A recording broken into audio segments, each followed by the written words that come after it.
समंदर जलने लगा और सर्वाइवल की जंग शुरू हो गई। ईरान से निकलने वाले खाम तेल को ईरान ने पुराने टैंकर्स में भरना शुरू कर दिया। समंदर में मौजूद ये ऑयल टैंकर किसी भी वक्त खौफनाक और बड़े हादसे का शिकार हो सकते हैं। इस सारी सूरत हाल के बारे में अज़हर अली ख़ान से बात करते हैं। अज़हर भाई, खाम तेल तो निकल रहा है ईरान से, लेकिन उसकी एक कैपेसिटी है जी। अगर उसकी ट्रेड रुक जाती है तो ईरान उसे कहाँ स्टोर करेगा, एक तो ये बात।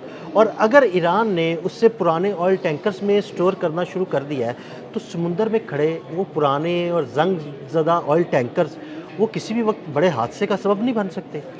अमेरिका ने अदील भाई ये किया है कि उसे पता है कि ये एक मुआशी हमला करना चाहिए हमें। वैसे तो कहने को सीज़ फायर है अमेरिका और ईरान के दरमियान, लेकिन अमेरिका उस पर बहुत ज़्यादा मुआशी हमले कर रहा है, हर लम्हे कर रहा है।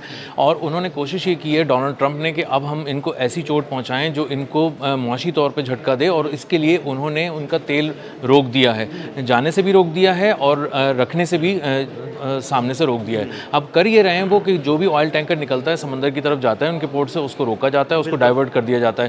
तो अब ईरान के पास ये कैपेसिटी अब ख़त्म होती जा रही है, कुछ दिन की ही रह गई है कि जब वो अपना ऑयल जमा कर ले अपने पास। तो वो कर ये रहे हैं कि वो पहले कोशिश कर रहे थे कि ऑयल चूँकि ज़मीन से निकल रहा है, ऑयल वेल से निकल रहा है और उसको रोका नहीं जा सकता, क्योंकि वो एक तरह का नल नहीं है कि नल की तरह आपने खोला हुआ है उसको और नल बंद कर दे। बिल्कुल, यहाँ मेरा ये सवाल है कि उसको रोका क्यों नहीं जा सकता? अगर क्या उसको रोक दिया जाए, प्रोडक्शन रोक दी जाए, तो क्या वो कुएँ वापस ऑयल नीचे चला जाएगा और दोबारा नहीं निकाला जा सकेगा? क्या सूरत हाल बनती है? आसान अल्फाज में बिल्कुल आपने ठीक बताया है। असल में ऑयल वेल जब एक दफ़ा आप इस्टेब्लिश कर लेते हैं तो वो ऑयल देना शुरू कर देता है, और उसके बाद अगर आप इसको रोकने की कोशिश करते हैं तो वो प्रेशर टूट जाता है, और प्रेशर टूटने की वजह से ऑयल बहुत नीचे चला जाता है।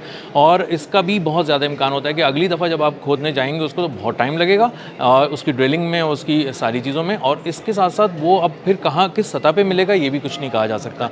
तो आप समझें कि तेल को रोकने का मतलब उसको खो देना है, गिर जाएगी। तेल रोकने का मतलब यह है कि उसको वो खो कुआं देना, आपका डेड हो गया। डेड हो गया है, और बहुत मेहनत लगेगी, बहुत पैसा भी लगेगा, वक्त भी बहुत लगेगा। तो अब ईरान ने कोशिश ये की कि हम इसको पहले एक्सपोर्ट करते थे वो निकाल कर, तो उन्होंने एक्सपोर्ट करने की कोशिश की, लेकिन अब ज़ाहिर है उनके टैंकर्स फुल हैं, सुपर टैंकर्स में जा रहा था और वहाँ पे रोक दिया गया है और उनको डाइवर्ट कर दिया गया है। तो एक बहुत ज़्यादा एक सिचुएशन है, बहुत ही स्टैंड ऑफ की बिटवीन यूएस और ईरान। और अब चूँकि वो टैंकर्स पुराने हैं, बोसीदा हो चुके हैं, जिनमें ये सारी चीज़ें हैं, तो अब इसका बहुत ज़्यादा खदशा है कि वहाँ से भी कोई लीकेज ना हो जाए, समंदरों में लीकेज ना हो जाए, ज़मीन पे लीकेज ना हो जाए, और उन पुराने टैंकर्स में ईरान बहुत ज़्यादा दिन तक स्टोर नहीं कर सकता। तो अब ईरान को हर सूरत एक्सपोर्ट यकीनी बनानी है अगले चंद रोज़ के अंदर, हर सूरत, और अपने टैंकर्स को उतारना है और उसको पहुंचाना है उन डेस्टिनेशंस पे जिन्होंने उससे तेल मांगा था, वरना ईरान माशी तौर पे भी बहुत बुरा झटका लगेगा और तेल की पैदावार के हवाले से उसको बहुत नाकाबिले तलाफी नुकसान होगा। क्योंकि उधर तो नाकाबंदी की हुई है अमेरिका ने। जी, अब आएगी बात कि ईरान क्या कर रहा है इसके लिए। ईरान जो है वो आबनाए हुर्मुज़, खलीज फ़ारस, खलीज ओमान और बुहिर अरब, यहाँ तक अब अपनी नाकाबंदी को बढ़ा चुका है। अब बुहिर अरब तक आ गया है ईरान, वहाँ पे भी अब नाकाबंदी कर रहा है। तो अब उन्होंने कोशिश उनकी ये है कि किसी भी तरह एक नेवी के एक ऐसी कोई स्ट्रैटेजी बनाएं वो जिसमें वो प्रिसाइज हमले करें, या फिर वो किसी भी तरह से उसको निकालने की कोशिश करें। यानी ऑयल टैंकर जो है वो नेवी की नाकाबंदी के अंदर जो है ना, या उनके स्क्वाड के अंदर ऑयल टैंकर को निकाला जाए वहाँ से। जी, उनकी यही पूरा इरादा है कि अब कोई ऐसी स्ट्रेटजी बनाएं कि उनकी जो बहरिया है ईरान की, वह स्कॉट करे अपनी हिफाजती हिसार में, उसको लेके टैंकर्स को जाए चाइना या जिन डेस्टिनेशन पे भी जाता है। बहुत सारे ऐसे भी ममालिक हैं जो ईरान से बराह रास्त तेल नहीं ले रहे थे, वो समंदरों के बीच में ही ट्रांसफ़र कर रहे थे तेल को। तो बहुत से टैंकर्स ऐसे हैं जो इंतज़ार कर रहे हैं ईरानी टैंकर्स का कि जैसे ही वो आएँ बुहिर अरब के करीब या खलीज ओमान की तरफ, तो वहाँ पर उसको वो किसी तरह से करें। लेकिन वहाँ पर अमेरिका भी मौजूद है, अमेरिका की बहरिया भी मौजूद है, और अब सिचुएशन बहुत ज़्यादा ख़राब होती जा रही है। कोई बताया जा रहा है कि सैकड़ों जो कंटेनर्स हैं, जो वेसल्स हैं, वो रुकी हुई हैं, वो दोनों तरफ की परमिशन लेना चाह रही हैं। अमेरिका से अगर ग्रीन सिग्नल मिलता है तो ईरान रुकता है, ईरान का ग्रीन सिग्नल मिलता है तो अमेरिका रोकता है। तो अभी बहुत ज़्यादा बहुत खौफनाक सूरत हाल है। और समंदरों में जो आपने शुरू में कहा ना कि आग लगने वाली है, उसकी वजह यही है कि समंदर जो है खलीज फ़ारस से लेके खलीज ओमान और बुहिर अरब तक कहीं पे भी जलना शुरू हो जाएगा, हमले शुरू हो जाएंगे, और ये हमले बहुत ही कारी होंगे, क्योंकि ब्लॉकेट ख़त्म करना है किसी भी सूरत अमेरिका का। अगर ईरान को अपना, ईरान की तरफ से बड़ी ज़्यादा धमकियाँ भी आ रही हैं कि जनाब वो किसी भी वक्त जो है ना वो बड़ा हमला भी कर सकते हैं अगर उनका ब्लॉकेट ख़त्म ना हुआ तो। जी, बाकर खालिबाफ ने कहा है कि हम समझ समझ रहे हैं कि तुम क्या सोच रहे हो और तुम क्या कर रहे हो। तुम हमारी मुआशी शरक को दबाने की कोशिश कर रहे हो। तुम ये चाह रहे हो कि किसी भी तरह ऑयल एक्सपोर्ट्स रुकें, और चूंकि ईरान डिपेंडेंट ही उसी पे ये सारा इन्हिसारी उसका ऑयल एक्सपोर्ट्स पे है, तो अगर वो रोकने की कोशिश करने का मतलब, अच्छा तुम्हें 9 करोड़ ईरानियों को फिर जान से मारना चाहते हो, तो हम ये होने नहीं देंगे।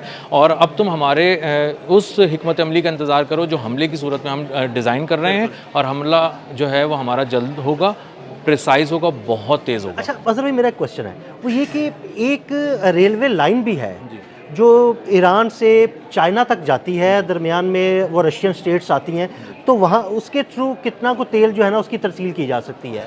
ये जो रेलवे लिंक इन्होंने शुरू किया था ना, वो उसकी वजह ये है कि बहुत ज़्यादा तेल जमा हो गया, अब किसी भी सूरत इसको निकालना है, पहुंचाना है, तो उन्होंने एक रेल लिंक के ज़रिए काम तो किया है, लेकिन ये बहुत ज़्यादा दिन सस्टेन इसलिए नहीं हो सकता कि आप रेलवे के ज़रिए बहुत बड़े पैमाने पे ऑयल की तरसील मुमकिन नहीं है, और इसके लिए आपको शिप ही चाहिए बहुत ज़्यादा बड़ी तादाद में। शिप से ऑयल भेजना ज़रा आसान है और ज़्यादा मिकदार में तेल भेजा जा सकता वो है। चला जाता है, और 20 लाख बैरल एक साथ ही चला जाता है। अब 20 लाख बैरल आप ट्रेन में तो नहीं भेज सकते, किसी कैरेज में तो नहीं भेज सकते, तो ईरान इस वक्त निकालना शुरू कर दिया उसने अपना तेल, क्योंकि इस वक्त तो अगर आप समझे ना कि एक बाल्टी भी आपने निकाल के कहीं भेज दिया तो उसमें से कम हो गया, तो कुछ उनको फ़ायदा हो गया।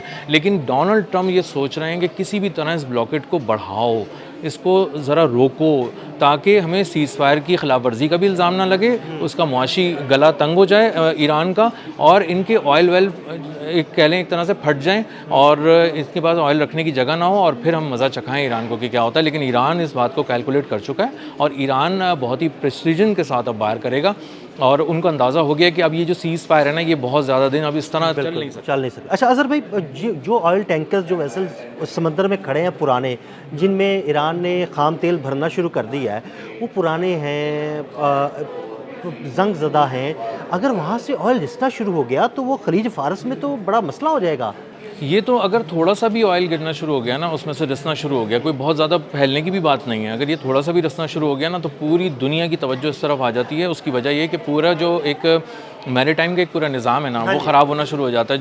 जो समंदर की पॉल्यूशन है ना, वो बहुत ख़तरनाक होती है, वो उस आबी हयात के लिए बहुत ख़तरनाक है, वो इंसानों के लिए बहुत ख़तरनाक है, और समंदर में आप ऑयल को बहुत ज़्यादा रोक नहीं सकते, और उसको हर सूरत आपको समेटना होता है। और मसला ये है कि कुछ बहना शुरू हो गया तो इस सूरत हाल में कौन उसको साफ करने आएगा? माहिरीन की टीम आएगी, सिविल किश्तियों में आएगी, जहाज़ों में आएगी, सूरत में कैसे मुमकिन है? वो वॉर जोन के अंदर आके ये काम करना, और उस वक्त और किसी भी भेस में आप अंदर आ सकते हैं, तो ईरान ये सोचेगा कहीं ये अमेरिका की कोई चाल तो नहीं है, और ज़ाहिर है यूरोपियन माहिरीन को ही आना है इसमें, और दीगर तो उन्हीं की सर्विसेज दी जानी है। तो ये एक बहुत ख़तरनाक बात है। एक तरफ वो बात जो आपने की कि ऑयल रिसेगा तो कितना ख़तरा होगा, बहुत ज़्यादा ख़तरा होगा, आबी हयात को बहुत ख़तरा है, इंसानों को बहुत ख़तरा है, और समंदर में फिरने वाले शिप्स को खतरा है कि मतलब आप कहीं से भी आग लग जाए, कुछ भी हो जाए, तो बहुत ही छोटी बात तो ये है ना, के अंदर ऑयल की मिकदार होगी तो कहीं से भी आग लगने का खतरा भी तो हो सकता है। बिल्कुल ऐसा ही है। और अगर आपने वॉर जोन में किसी को भेजने की कोशिश की और वहाँ पे कोई चीज़ छिड़ गई, तो इस वक्त कौन जाएगा? इंश्योरेंस कंपनीज तो किसी को